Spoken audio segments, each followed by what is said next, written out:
لقد كان لكم في رسول الله أسوة حسنة لمن كان يرجو الله واليوم الآخر وذكر الله كثيرا.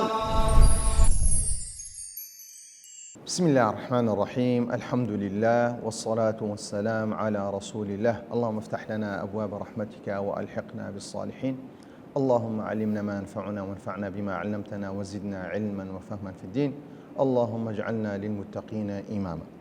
خۆشەویستان لە بەرنامەکەمان بەردەوامی بەرنامەی پێشەنگ بوون کە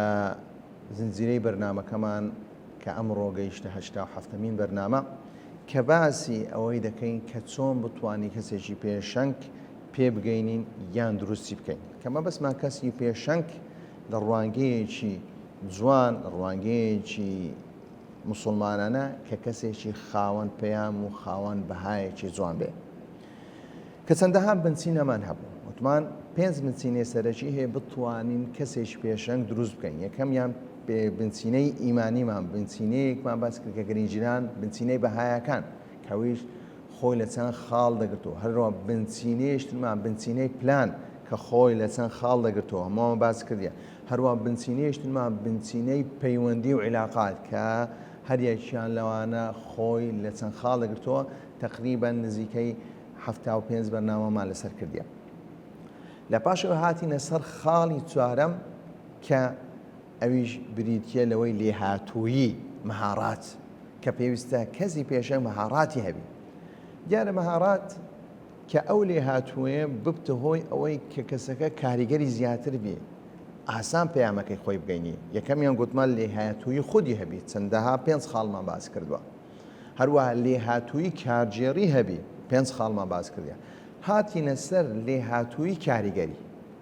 المهارات مهارات التأثير کە چۆن ئەو کەسە لێهاتوویی دەبێت لە ڕووی کاریگەردا وەکو خاڵی یەکەمان باس کردیا لە بەرنامەی 86مین بەرنامە باسماکە کە پێویستە کەسی پێشەنگ توانای شیکاری هەبی شیکاری کەسایەتەکان شیکاری دەستگا شیکای ڕووداوەکان تاکو بتوانی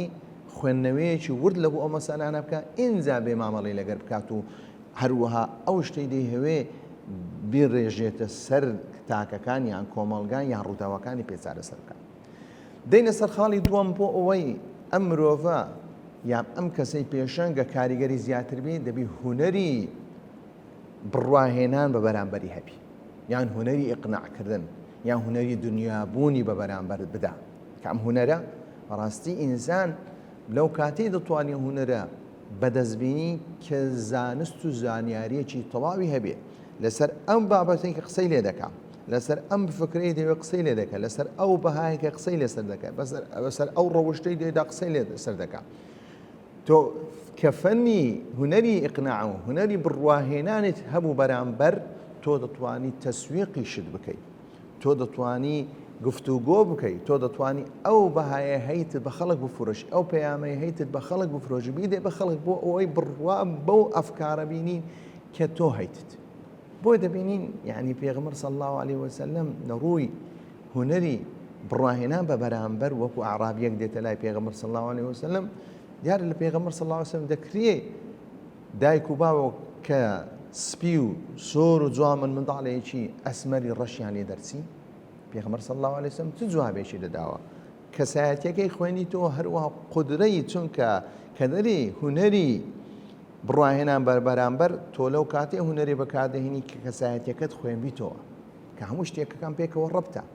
کە کەسایەتی ئینسانەکە ئەو کەسایەتی ئەو مرۆڤەت خوێندەوە دەزانی ئەو مرۆڤە بە چ شێوەیەک دنیا دەبی ئایا کەسێکی لە ڕووی کەسێکی عاتیفیە یان کەسێکی عەقلانی تەواوە ئایا کەسێکە لە دێهات ژیایە یان کەسێکە لە شار ژیایە ئایا چ کارێک دەکات چ کارێک ناکات ئەم هەمانە هەمووی پێویستی بەچیە پێویستی لێکدانەوەی ئینجا تۆ دێی باسی دەکەی هونەری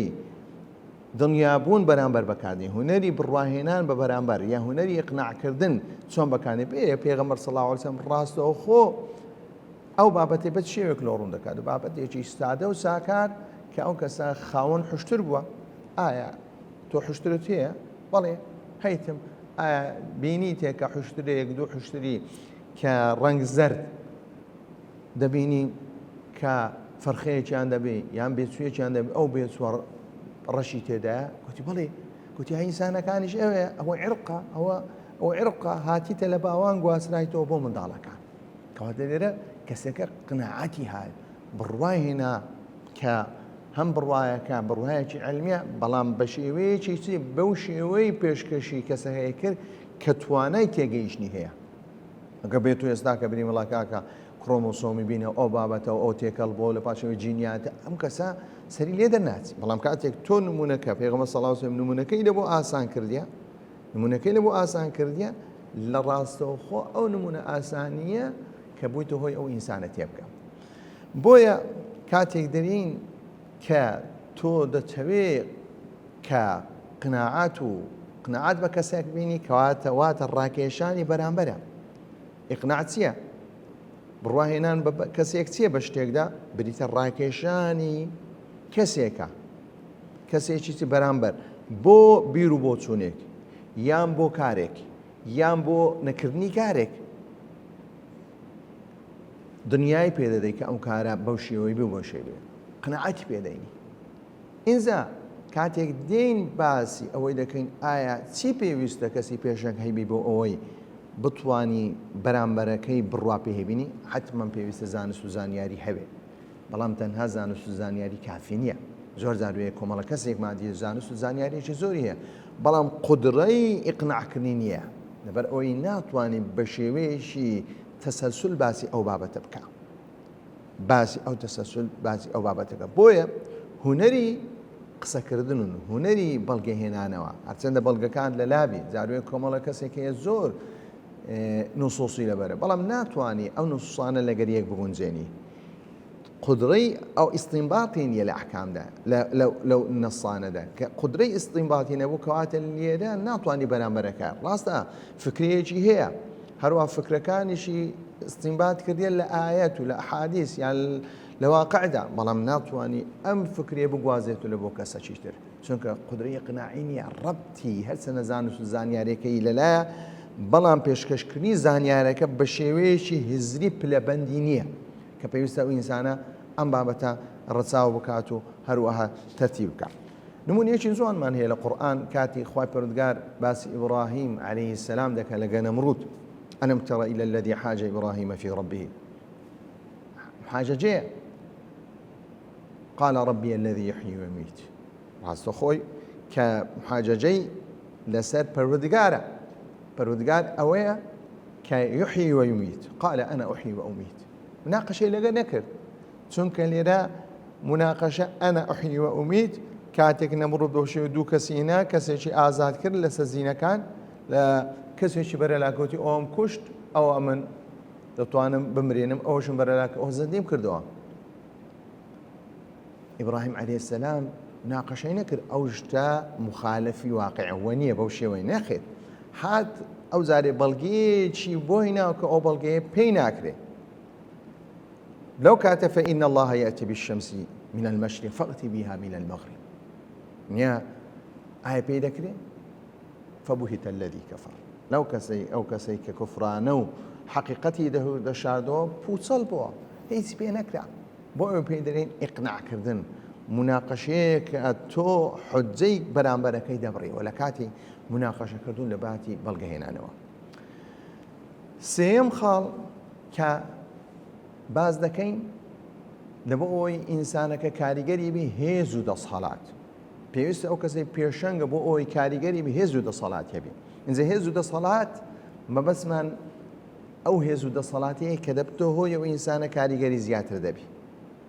ئینجا هێز و دەسەڵات مەبەسمە تەنها سامان نییە تەنها پۆستێکی سیاسی نییە تەنها جەستە نییە جەستەی بەهێزبی يانزان أو أنا هم دقرتوه حتى بيغمر صلى الله عليه وسلم فرميته المؤمن القوي خير وأحب من الله من المؤمن الضعيف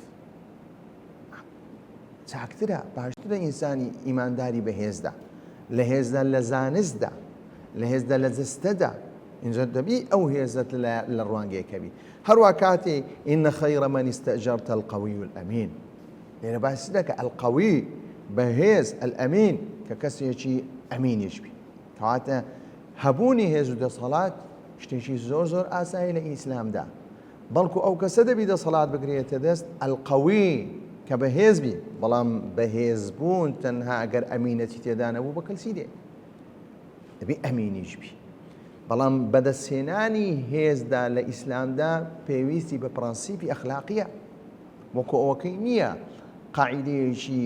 میکافیلی بەکاربێنی، بچی کتابی ئەمیر بخوێنی و بزانی چۆن دەتوانی ئەو کۆمەلگای بچەوسێنیەوە، چۆن دەتوانی دەسەڵاتی خۆت لە هەموو ڕەوشت و لە هەموو بەهایەک لا بدەیت. ئاسانە ئەوە، ئاسانە. بۆ ئیمام شافعی دەرێگەر لە ترسی خوای پەروەردگار نەبا خەڵکم دەکرد تا ئەنگوستیلەیەک لە پەنجی خۆم دەکرد. لەو ئەو قسەی کردیان مەبەستەکەی وەی توانای قدرەی ئیقناع و کاریگەری لەسەر خەڵک دەسەڵاتی ئەو علمەی خوای پەروەردگار پێدایە دەسەڵاتیش تەواوی بەسەر خەڵکە بوو، بەڵام بۆ نەیکردیان لەبەرەوەی تەقوى الله تبارك وتعالى الأمين. ئەو دەسەڵاتە ئەو هێزەی هەبووە بەکاری هێنایە لە بۆچی؟ لە بۆ خزمەتکردنی دیندا، نەک لە بۆ خزمەتکردنی خۆت. بۆیە هێز و دەسەڵات ئەگەر بێت ئەو هێز و دەسەڵاتت پیا کرد، ئینسان پیا کرد لە بۆ مەبدەئێک و بەهایەک و پەیامێک و ڕەوشتێکی جوان، عەقیدەیەکی جوان، ئەو هەبوونی ئەو دەسەڵات و ئەو هێزە پێویستە ئینسانی موسڵمان لە بۆی هەوڵدا دەسەڵاتی هەبێ، هێزی هەبێ، تاکو و کاریگەری چیە لەسەر خەڵک هەبی. ئینجا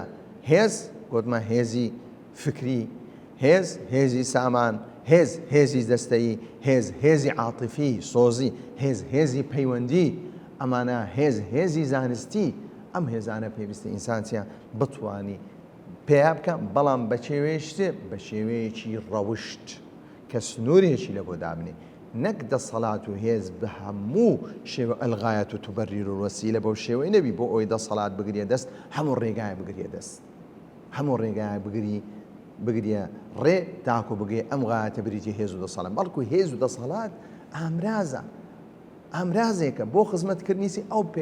پەیامە گەورەکە کە ئەوش خزمەتکردنی ئیسلامە لەلایەن موسڵماناندا. بەوە کەواتە هونەری هێز و دەسەڵاتدا دەبی لە چوارچێوەیەکی ئەخلاقی هەبی، لە ڕەوشت بەرز، هەروەها هونەری دانوستاندن تەفاوت کە دەبتە هۆی ئەوەی ئەو هێزە دەتوانی بەکاربێ مامەڵەکردن لەگەڵ شێوازی ناڕێک، چۆن مامەڵە دەکەی و بەو شێوە بەواسطەی ئەو هێزەکە ئینسانەکە لە بۆی دروست دەبی چۆن مامەڵە لەگەر بەرامبەرەکان دەکات و چۆن دەیکات. کەواتە خۆشەویستان کە ئێمە تاکو ئێستا کە سێ خاڵمان باس کردە لە خاڵی چۆن ئینسان چۆن کەسێکی پێشەنجی کاریگەر دروست دەکەین، کە پێشەنگ گوتمە یەکەمیان شیکارکردنی کەسەکان و هەروەها موئەسسەسە هەروە ڕووداوەکان، دووەمیان کە باسمان کرد کە توانای هونەری ئیقناعی هەبی، هونەری بڕواهێنانی بەرامبەر هەبی، کە ئەوش گوتمان لەسەر دوو ئەساس هەبوونی زانست و زانیاری، هەروە شێوازی گەیاندنی ئەو زانست و زانیاریانە بە شێوازێک دەگەینی، چۆن دەتوانی ئەو خوێندنەوەی لە بۆ کەسەکەش دەبی بکە پێش ئەوەی قسەی لەگەرکە. قسەیەم خاڵیشدا کە گوتمان دەبێ ئەو کەسەی کە پێشەنگە دەبێ هێز و دەسەڵاتی هەبی، ئەم هێز و دەسەڵاتە دەبتە هۆی ئەوەی ئەو کەسە پێشەنگە کاریگەری زیاترەوی، چەندی هێزی و دەسەڵاتی کەمتر بی کەواتە کاریگەریەکەی چیە کاریگەریەکەی کەمتر دەبێ. لە کۆتاییدا داوا لە خوای پەروەردگار دەکەین کە لێمان بووری هەروە ببان کاتە لەگەڵ ئێوەش پێشەنگێکی چاک و خاوەن پەیام ئینشاءڵڵا لە بەرنامەکانی تر باسی دوو خاڵ دەکەین کە ئەو دوو خاڵە ژەبتە هۆی ئەوەی کەسێکی کاریگەر، کەسێکی پێشەنجی کاریگەر دروست بکەین. وصلى الله على محمد وعلى آله وصحبه أجمعين. لقد كان لكم في رسول الله أسوة حسنة لمن كان يرجو الله واليوم الآخر وذكر الله كثيرا.